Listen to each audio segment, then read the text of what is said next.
Bonjour docteur Morel. Bonjour. Alors maintenant avec vous, fini les anesthésies.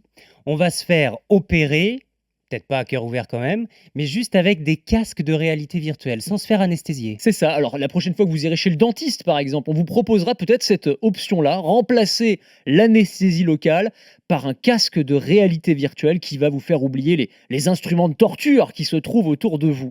Alors, c'est un vrai truc, hein, c'est pas une blague, c'est une start-up qui s'appelle HypnoVR. Ils sont basés à Strasbourg, ils travaillent là-dessus et ils sont déjà installés dans une centaine d'établissements de santé, donc c'est pas rien, même plusieurs centaines d'établissements. Et donc, le principe, c'est qu'avant l'opération, on va vous mettre un casque sur la tête qui va vous plonger. Alors, ça peut être sur une plage exotique, dans des fonds marins. On va vous mettre une douce musique, une douce voix aussi qui va vous accompagner dans un état d'hypnose. Oui. Vous allez être dans une sorte de bulle de confort et ça fonctionne assez bien visiblement. Alors, comme vous le disiez justement, on ne va pas se faire opérer à cœur ouvert, mais pour des opérations plus légères, eh bien ça peut très bien fonctionner et ça limite en fait, et c'est tout l'intérêt, la prise d'anesthésiants, de sédatifs, limite les effets secondaires, le patient se remet plus rapidement et peut rentrer directement chez lui sans être trop étourdi. Parce que grâce à ce casque, on a moins mal ou plus du tout mal, on ne risque pas de se réveiller en plein milieu de l'opération. Non, normalement, c'est fait pour. Alors, il y a de plus en plus Incroyable. d'études sur ce sujet qui montrent que c'est un moyen de diversion, en fait, très efficace.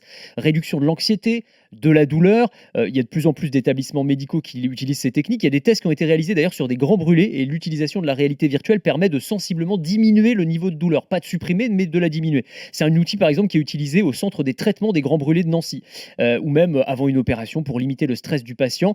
On peut aussi s'en servir dans le domaine de la rééducation. Ça, c'est très intéressant. Les exercices sont souvent assez rébarbatifs, vous savez, de renforcement musculaire, parfois assez douloureux. Et bien là, on va les transformer avec ces casques de réalité virtuelle en jeux vidéo d'une certaine manière.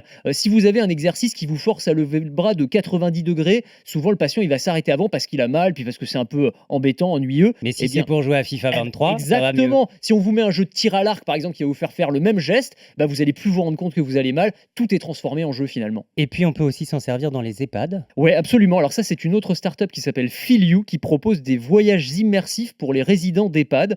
Alors là encore, casque de réalité virtuelle sur la tête avec un double objectif, diversion là encore de la douleur pendant les soins, mais aussi tout simplement pour s'évader. On va se retrouver dans des lieux touristiques filmés à 360 degrés, de Paris au Mont-Saint-Michel, en passant par des petits villages un peu partout en France. Ça permet de sortir autrement, de s'évader d'un quotidien qui n'est pas toujours très gai. Et puis il y a une dernière application intéressante également, plus légère, c'est de permettre aux enfants de ne plus sentir les piqûres. Alors, on leur met le casque sur la Ah, tête, pas hop, mal la ça. petite piqûre, tu l'as pas senti, t'as rien senti, tu n'as pas mal, tu ne vas pas pleurer.